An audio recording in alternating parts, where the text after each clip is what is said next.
नमस्कार, आदाब, मैं रगमा और आप देख रहे हैं एएन न्यूज़ 24। एक बार हम फिर जनता के बीच में आ गए हैं जानने के लिए, क्योंकि जो है अभी आज जो है भारत बंद है। आज वही 21 अगस्त है जहां पर आरक्षण पर बात की जा रही है। आज हम जो है जनता के बीच में यही चर्चा करने आए हैं, जो भी सब तमाम मुद्दे चल रहे हैं। ये कोलकाता महिला हत्याकांड जो हुआ है, जिसमें रेप के है और काफी ज्यादा हद से हद जो है रेप के केसेस बढ़ते जा रहे हैं। और वही दूसरी ओर हम आरक्षण पर बात करेंगे, जिस वजह से आज भारत को बंद किया गया है। इस पर हम चर्चा करेंगे कि आखिर जनता क्या सोचती है। इसकी वजह जो है सुप्रीम कोर्ट के जो आदेश आए हैं, सुप्रीम कोर्ट के फैसले के खिलाफ जो है भारत बंद होने का जो कारण है, ये है आरक्षण बचाओ संघर्ष समिति के कारण जो है सुप्रीम कोर्ट का आज जो फैसला आया था, उसके लिए जो है उसके खिलाफ जो है आज प्रदर्शन चल रहा है पूरे देश में। और सबसे ज्यादा प्रदर्शन देखने को पटना की साइड में मिल रहा है, और वहीं दूसरी ओर जो है कोलकाता को लेकर पूरा जो देश है वो अलग प्रदर्शन में लगा है, क्योंकि महिलाओं की सुरक्षा पर बात आ गई है।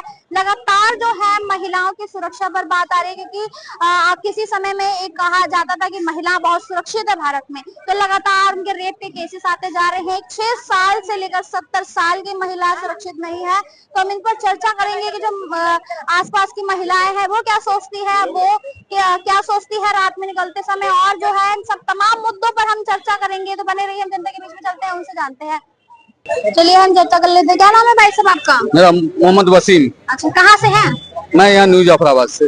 जाफराबाद से। हम चर्चा कर रहे हैं कि ऐसे महिला कितना सेफ महसूस कर रही है। जो कलकत्ता ये जो रेप कांड हुआ है, आप इससे बहुत अच्छी तरीके से परिचित होंगे, पूरा देश इसमें सब परिचित है। लेकिन हम चर्चा करने आए हैं कि महिला कितना सुरक्षित समझती है, और आपके मन में क्या चल रहा है इस चीज को लेकर? गलत हो रहा है ये प्रशासन की फेलियर की वजह से हो रहा है ये। हाँ, प्रशासन का फेलियर है, और इसमें राजनीति घुस रही है। ये इज्जत लूटी जा रही है और राजनीति हो रही है। इस पर कड़ा एक्शन होना चाहिए। इस चीज को लोग देखने राजनीतिक कर रहे हैं।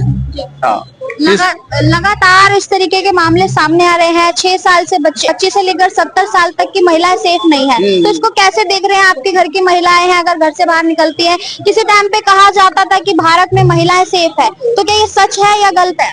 नहीं, ये तो गलत है। सेफ तो है ही नहीं, कहीं भी सेफ नहीं है। घर में सेफ नहीं है तो बाहर का तो बात ही अलग है। अपने आप को जो बदलना पड़ेगा, सबसे पहले तो अपने को बदलना पड़ेगा। सरकार क्या कर लेगी? हर आदमी के पीछे तो सरकार पुलिस नहीं रहेगी। अपने आप को खुद बदलना पड़ेगा। अपने आप को कैसे बदलेंगे? अपने आप को बदलेंगे, सोच बदलेंगे। सबसे पहले अपने दूसरे की माँ बहन को अपनी माँ बहन समझेंगे, तभी बदला जाएगा। ऐसे तो करना मुश्किल है। एक गवर्नमेंट को वो उस पार्टी को शिकायत कर रहे हैं, वो उस पर शिकायत कर रहे हैं, ऐसे नहीं चलने वाला। अपने को बदलिए, अपनी माँ बहन को जैसे समझते हैं वैसे दूसरे की माँ बहन को भी समझिए। तो हम चर्चा करने आए हैं जो कोलकाता में महिला के साथ, जो कि डॉक्टर महिला के साथ जो रेप हुआ, और वहीं जो है 6 साल से लेकर 70 साल की महिला जो है सुरक्षित नहीं है। कहा जाता था कि महिला जो है भारत में सुरक्षित है, अब जो है महिला सुरक्षित महसूस कर रही है। उसी पर हम चर्चा करते हैं कि क्या कहते हैं लोग, क्या समझते हैं इस बारे में। क्या कहेंगे इस बारे में आप? इस बारे में यही कहना चाहेंगे, देखिए बात ऐसा है कि केवल कोलकाता की बात नहीं है। ये जो अभी लगातार जो ये रेप कांड हो रहा है, हर जगह हो रहा है।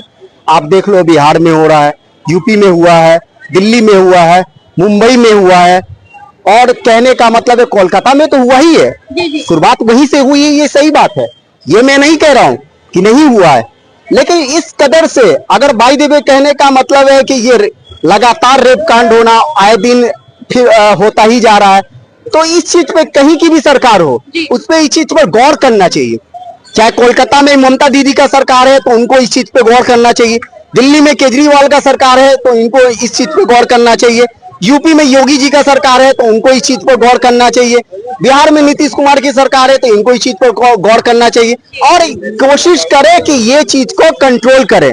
और सबसे ज्यादा मेरा कहना है केंद्र सरकार से कि अगर कोई मुख्यमंत्री अगर कोई कुछ नहीं कर पा रहा है, एक्शन नहीं ले पा रहा है, तो मेरा रिक्वेस्ट है प्रधानमंत्री से कि आप इस चीज पर सख्त कार्रवाई करें, गौर करें। आप मुख्यमंत्री पर कार्रवाई करें, आप उनको बोलें कि आखिर आप क्यों नहीं एक्शन ले रहे हैं, क्यों ऐसा हो रहा है? दिन हर जगह रेप कांड बढ़ता जा रहा है, क्यों हो रहा है ऐसा? ऐसा बिल्कुल नहीं होना चाहिए।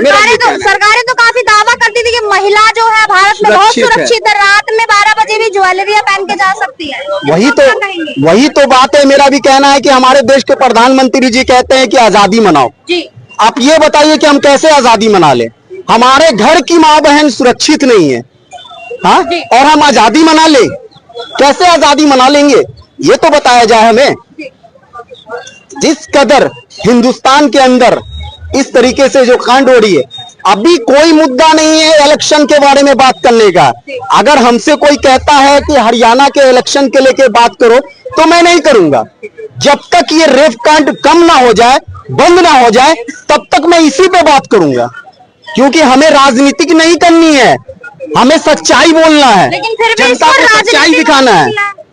और सरकार की क्या है कि राजनीतिक, चाहे कोई भी हो, राजनीतिक करने के लिए तैयार हो जाते हैं कोई भी चीज में तुरंत। जहां देखिए राजनीतिक करने के लिए तैयार। अरे सच्चाई बताइए ना जनता को। हमें नहीं लेना देना यूपी के इलेक्शन से, हरियाणा के इलेक्शन से, बिहार के इलेक्शन से। लगातार होने वाला है ना कुछ दिन के बाद, 5-6 महीने के बाद। तो हमको इस चीज से कोई मामला नहीं है, हमें बस रेप कांड के ऊपर बात करना है और ये चीज कम होना चाहिए। अगर नहीं होता है तो पूरे हिंदुस्तान में इस फुल एकदम आंदोलन इसका होगा और कार्रवाई की जाएगी। जाहिर सी बात है, इस पर कंट्रोल करें। ऐसा एक कानून लाए, सरकार ऐसा एक कानून लाए, सख्त कानून लाए, जो ऐसा जो लोग करते हैं उसको सख्त से सख्त कार्रवाई क्या दिया जाए, मौत की सजा दी जाए। मौत की सजा मैं मांगता हूं ऐसे लोगों को जो करते हैं, चाहे कहीं भी हो। मेरा यही कहना है। राजनीति एंगल क्यों दिया जा रहा है इसको? वही तो बात है कि आखिर समझ में नहीं आ रहा है। जी। अब एक तरफ से कहने का मतलब है कि केंद्र वाले लोग, कुछ लोग कहते हैं कि इसमें ममता जी का राजनीतिक है, कुछ लोग का कहना है कि इधर नीतीश जी का राजनीतिक है, योगी जी का राजनीतिक है, केजरीवाल का। क्यों हो रहा है? कि मर तो आम आदमी न रहे हैं, नेता तो नहीं ना मर रहा है। नेता के घर में रेप कांड नहीं ना हो रहा है, आम ही आदमी के अंदर रेप कांड हो रही है। तो हमारा ये कहने का मतलब ऐसा बिल्कुल नहीं होना चाहिए। ममता जी तो जवाबदेही कर नहीं रही है, वो तो बीमारी का नाटक कर रही है, ऐसा कहा जा रहा है। तो ममता जी को जवाब देना पड़ेगा। अभी बीमारी का नाटक कर रही है, कब तक बीमारी रहेगा? जनता ऐसे ही छोड़ देंगी? केजरीवाल को भी जवाब देना होगा, नीतीश कुमार को भी जवाब देना होगा। आज जिस तरीके से आरक्षण के लेके आपने देखा कि सबसे ज्यादा विरोध बिहार के अंदर हुआ है, जिस कारण ट्रेन वगैरह सब चीज रोक दी गई थी। आरक्षण के लेके जो छोटी जाति के लोगों का आरक्षण मांग कर रहे हैं, इन लोगों के बारे में बात हो रही है। ठीक है, तो इस चीज पर गौर करना है। बात तो हम सबसे करेंगे, हम केवल ममता दीदी का बात नहीं करेंगे, हम सबसे बात करेंगे।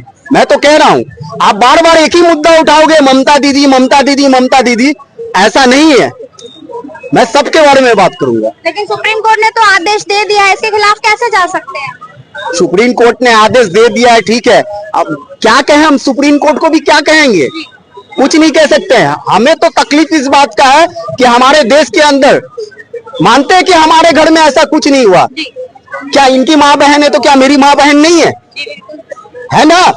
तो हम तो विरोध करेंगे ही, हम तो आंदोलन करेंगे। आम जनता है, बोल सकते हैं, इतने सारे जनता लोग खड़े में, सब बोल सकते हैं, क्यों नहीं बोलेंगे? अपने बहन के खातिर कौन नहीं बोलना चाहेगा? अपनी माँ की खातिर कौन नहीं बोलना चाहेगा? सब बोलेगा कि किसी के साथ ऐसा होता है। तो जाहिर सी बात है, इसमें कुछ कहना ही नहीं है। तो आप क्या लगता है, आपको क्या कहेंगे इस बारे में, ये जो रेप कांड हुआ है?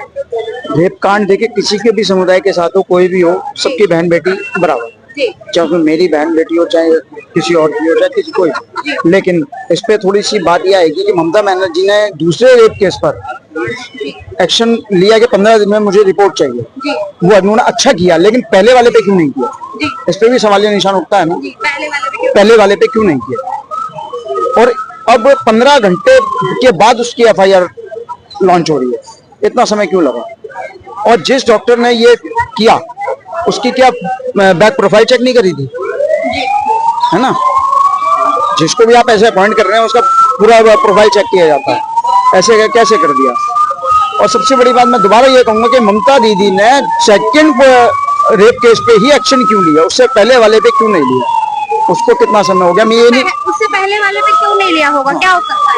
अब ये भी एक राजनीतिक मोड़ आ जाता है, वोट बैंक की राजनीति का हो गया, ठीक है ना। मैं कहता हूँ कि रेप केस कहीं पे भी हो भारत में, वो दर्दनाक है, शर्मसार करने वाले हैं। और अभी और जो रेपिस्ट है उसके ऊपर सजाए मौत का केस होना चाहिए। अब देखिए, 32 साल पहले जो अजमेर शरीफ के अंदर एक हादसा हुआ था, 100 लड़कियों से ऊपर के साथ जो कांड हुआ, उसमें उनको कल सजा मिली, वो भी क्या मिली, 32 साल पहले के केस में कल। जी ठीक है, मैं इसमें मोदी जी का भी कहूंगा, 10 साल क्यों लगे और 22 साल उनके समय के क्यों लगे।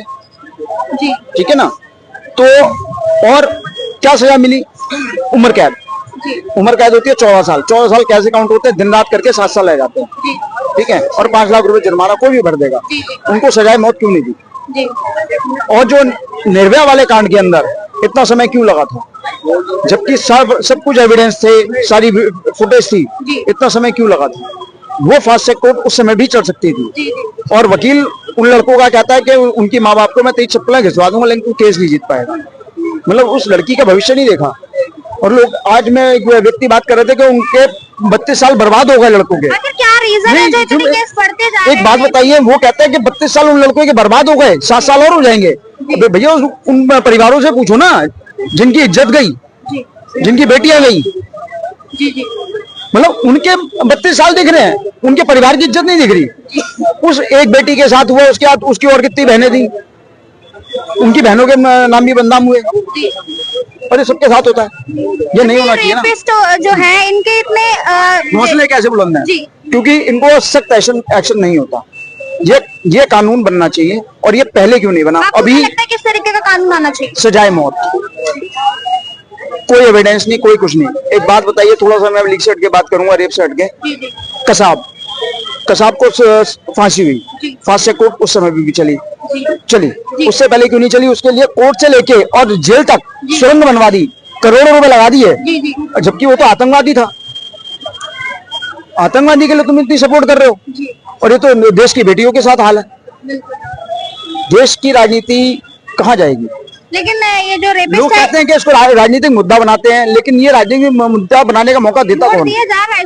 जो देता कौन है? मैंने अभी क्या बोला, ममता बनर्जी ने पहले एक्शन क्यों नहीं लिया?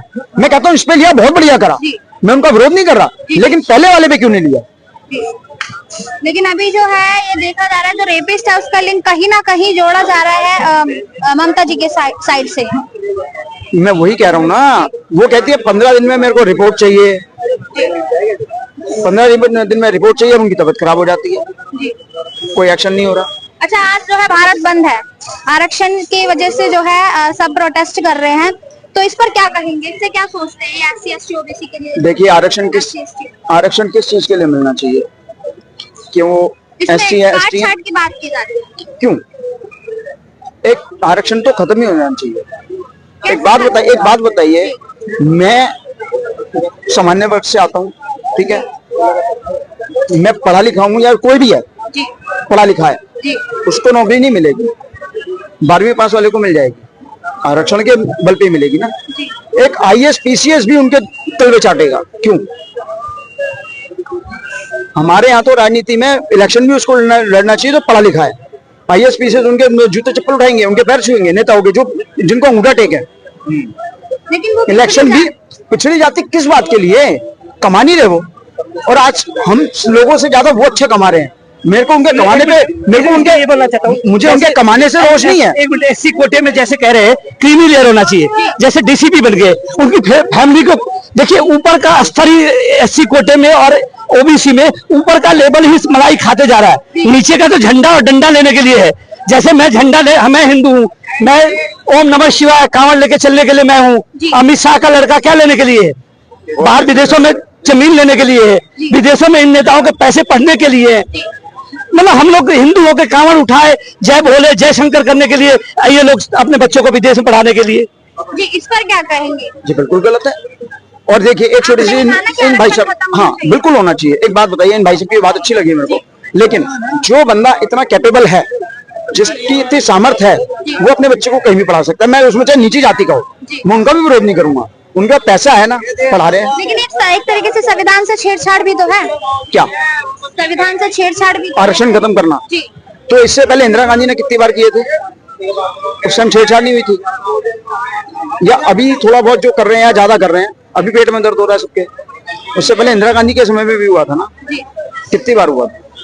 52 या 53 बार हुआ था लगभग, लेकिन उसका विरोध नहीं किया था। विरोध क्यों नहीं किया? अच्छा, आरक्षण हट जाता है तो आप क्या? इंदिरा गांधी ने करा इसलिए विरोध नहीं हुआ, और ये मोदी जी कर रहे हैं इसलिए विरोध हो रहा है। राजनीति कौन कर रहा है इस विषय अरे राजनीति तो आप ही कर रहे हो, अभी कह रहे हो पढ़ा लिखा आदमी चाहिए, ठीक है। आप सुनिए, मैंने तो बोला पढ़ा लिखा चाहिए, मैंने बोला राजनीति में पढ़ा लिखा आदमी आना चाहिए, आपने बोला है। हाँ मैम, हाँ इलेक्शन के लिए इलेक्शन के कि अनपढ़ आदमी के पैर न छुए कोई आईएएस। आप यही तो पूछना चाहता हूँ, मोदी जी के साथ पढ़ा लिखा कोई एक आप बता दीजिए कि उनके साथ कौन पढ़ा, चाय की दुकान पर उनके साथ चाय पिया। आज चलो अनपढ़ कौन है ये बताइए। मैं अनपढ़ की बात नहीं, पढ़ा लिखा मेरे साथ पढ़ा हुआ मैं बता दूंगा, मेरे साथ पढ़ा लिखा यूनिवर्सिटी में काम करता है, मेरे साथ पढ़ा लिखा वहाँ पे काम करता है। राजनीति में पढ़े लिखे की बात नहीं कर रहा, मैंने कहा कि मेरे साथ पढ़ा लिखा है तो मैं बता सकता हूँ। आपने बोला कि मोदी के साथ कौन पढ़ा लिखा है, हम बताओ आप तो राजनीति में कौन अनपढ़ है वहाँ पे। छोड़ो जानते मैडम, एक दिल्ली का एक शेड्यूल्ड सबसे करोड़ों का घोटाले का बात बताता हूँ आप। डीटीसी के बस स्टैंड पर रूट मैप लगे थे, रूट मैप स्टील के बोर्ड लगे थे बहुत बड़े बड़े, अभी भी लगे हुए। एक मिनट शांति रहिए, आपको नहीं पता तो मत बोलिए भाई साहब, आपको ज्यादा पता है। हाँ, रूट मैप सारे चोरी हो गए। किसने चुराए? सुनो, दिल्ली में चोरी हो गए। लॉ एंड ऑर्डर चलता है सीपी से, संजय अरोड़ा जी से लॉ एंड ऑर्डर चलता है। ऊपर का लॉ एंड ऑर्डर जब तक नहीं चलेगा तब तक चोरी नहीं होगा। आपको कोई सामान चोरी करके ले जाना है, पीसीआर को 200 रुपए दीजिए, आप लेके चले जाइए। ये बात मैं लिखित में सीबीसी को सपोर्ट करता हूँ, लेकिन और मैं लिखित में सीबीसी को एनएचआरसी को मेल दे रखा है, 6263 कंप्लेंट नंबर है, कहोगे तो मेल पे दे दूंगा मैं। मतलब इस तरीके की दिल्ली चलती है। मनमोहन सिंह के टाइम में प्रधानमंत्री कार्यालय पीएमओ में कंप्लेंट डालने के बाद एक रेफरेंस लेटर हमें मिलता था, so and PMO PG so and so 078 ये इतना नंबर लेटर है आपका, आपके घर मेरे घर पे आ जाता था कि कार्रवाई कर दी गई है, आगे इस विभाग से संपर्क करें। मैं संपर्क करता था, लेकिन जब से प्रधानमंत्री माननीय नरेंद्र मोदी जी बने तब से वो रेफरेंस लेटर नहीं मिलता। एक तो कोई भी गरीब आदमी लेटर देने जाएगा तो चढ़ करके सीधा प्रधानमंत्री कार्यालय 1.5 किलोमीटर जाएगा, जबकि इनका रेल भवन में प्रधानमंत्री का कार्यालय है। लेटर लिखने के बाद भी ये प्रधानमंत्री काउंटर है, तो क्या है, रेल मंत्रालय में ये काउंटर खोल दे, सिंगल विंडो तो खोलना है, वहां पे बंदा उतना ऊपर चढ़ के नहीं जाएगा, वहां बस स्टैंड से उतरा, मेट्रो से उतरा, रेल भवन में दे के चला आया। प्रधानमंत्री जी इतना काम तो कर सकते हैं। ये छोटी सी बात है, 1-1.5 किलोमीटर की बात मैं नहीं करूंगा, आप स्पीड पोस्ट भी कर सकते हैं, रजिस्ट्री भी कर सकते हैं, उसका आपके पास रेफरेंस आती है, पीओडी आती है। पहली बात तो आप इतनी बात ना करें कि उनका ऑफिस कहाँ है। बहुत सारे लोग सामने वाले स्पीड पोस्ट की बात ही नहीं हो रही, हम सिंगल विंडो की बात कर रहे हैं। बात तो क्या हो रही है, विंडो की बात हो रही है। वहाँ प्रधानमंत्री का कार्यालय है, अरे ठीक है, जैसे मानता हूँ, मैं तो सपोर्ट कर रहा हूँ इस चीज की। जैसे गृह मंत्रालय 24 आवर्स, आपको नहीं पता हो तो सबको सुन लो, गृह मंत्रालय 24 आवर्स 24 घंटे, होली दिवाली दशहरा हमेशा खुला रहता है। आप गृह मंत्रालय में जब भी जाके सिंगल विंडो पे मोहर लगा सकते हैं, लेकिन प्रधानमंत्री कार्यालय में नहीं जा सकते, वर्किंग डे पे ही जा सकते हैं। और एकदम ऊपर आपको यदि संसद चल रहा हो उस दिन तो आप जा ही नहीं सकते प्रधानमंत्री कार्यालय में। भाई साहब ने बिल्कुल सही कहा, मैं इनका विरोध नहीं कर रहा, लेकिन जो उन्होंने एक बात बोली कि यार आपने 1.5 किलोमीटर 2 किलोमीटर मीटर आप नाप रहे हैं, लेकिन उसका छोटा रास्ता भी है, आप रजिस्ट्री कर दीजिए। कंप्लेंट करनी है ना, आपने कंप्लेंट करनी है, उसका आपको रेफरेंस भी मिलेगा, उसको कार्रवाई भी होगी ना। मैं एक स्टैंप लगा के रखा रहूंगा, प्रधानमंत्री का स्टैंप दिखलाई देता है। जैसे मनमोहन सिंह ने ये रेफरेंस इनको फॉरवर्ड कर दिया, उसके बाद एक्शन हुआ नहीं हुआ हमें नहीं पता। और दिल्ली पुलिस की बात, एक मिनट भाई साहब, वो आप होता था, वो आप कह रहे हैं। और दिल्ली पुलिस की बात, दिल्ली पुलिस सेंटर के अंदर है, मानते हैं 10 साल से ही है, हमेशा से। मैं वही कह रहा हूँ ना, तो दिल्ली पुलिस की आदत किसने गंदी करी? किसने गंदी कर दिया? इसके लिए सीपी जिम्मेदार है यार। आप छोटा सा उदाहरण देता हूँ, इस चौकी में एसआई सुरेश है, बेल्ट नंबर 2609 नॉर्थ, उसको तमाम DCP Manoj Kumar Meena ji, additional DC first, additional DCP second, सब जानते हैं। क्या उसी एएसआई को जानते हैं और किसी एएसआई को नहीं जानते?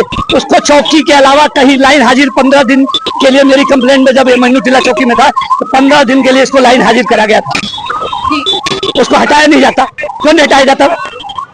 जबकि इसके ऊपर 22 कंप्लेंट है मन्नू टिल्ला से, और एक केस चल रहा है, फिर किसी का मकान खाली कराने का केस चल रहा है उस एएसआई पे, अभी पुलिस चौकी मन्नू टिल्ला में तैनात है, जबकि उसका टाइम पीरियड भी खत्म हो गया नॉर्थ डिस्ट्रिक्ट से ट्रांसफर होने का। कुछ टाइम पीरियड होता है कि एक डिस्ट्रिक्ट में इतने दिन तक ये पुलिस वाला रहेगा, 3 साल तक एक थाने में रह सकता है और 5 साल तक एक डिस्ट्रिक्ट में रख सकता है, 5 साल से ऊपर नहीं रह सकता। इस तरीके कानून है, उन कानूनों का पालन क्यों नहीं करती दिल्ली पुलिस? बिल्कुल करना चाहिए। मैं क्या कह रहा हूँ, ये नौबत क्यों आई? 10 सालों में ये से पहले नहीं आई। चलिए इस मुद्दे पे तो हम बात करते हैं। जिस तरीके से आरक्षण वाला ये सुप्रीम कोर्ट का आदेश आया, इसी को लेकर जो है मोदी जी पर जो कटाक्ष की जा रही है कि कहा जा रहा है कि मोदी जी अब बिल तो लाते हैं लेकिन पारित नहीं कर पाते, क्या रीजन है इसमें? बिल तो लाते हैं और पारित नहीं होते हैं। बिल लाए भी और कई बिल पारित भी हुए। वो इस कार्यकाल में जैसे अभी 2024 से पहले जो है मोदी जी कोई भी बिल लाते थे और पारित कर देते। कहा जा रहा है कमजोर सरकार हो गई है, जो बिल जो है पारित नहीं कर पा रही, वापस लेना पड़ रहा है। बिल्कुल, क्योंकि पहले प्रतिपक्ष नहीं था, इस बात को मैं मानता हूँ। तो रीजन भी प्रतिपक्ष को दिया जा रहा है। देखिए अब उनका भी मानना चाहिए। वो नेता प्रतिपक्ष, मैं ये नहीं कहूंगा राहुल गांधी गलत है, लेकिन सबका साथ होना चाहिए। और पहले मतलब आप भी मानते हैं जो विपक्ष जो है एकदम मजबूत एकदम नहीं है जी, मजबूत है, एकदम नहीं है। और डबल फिगर में आयो, ट्रिपल में क्यों नहीं आए? राहुल गांधी एक जेब में हाथ डाल के लाल किले की प्राचीर पर चढ़ रहे हैं। क्या दिखा रहे थे? मेरी जेब में क्या पड़ा है? चेक कर रहे थे मोदी जी निकालना ले,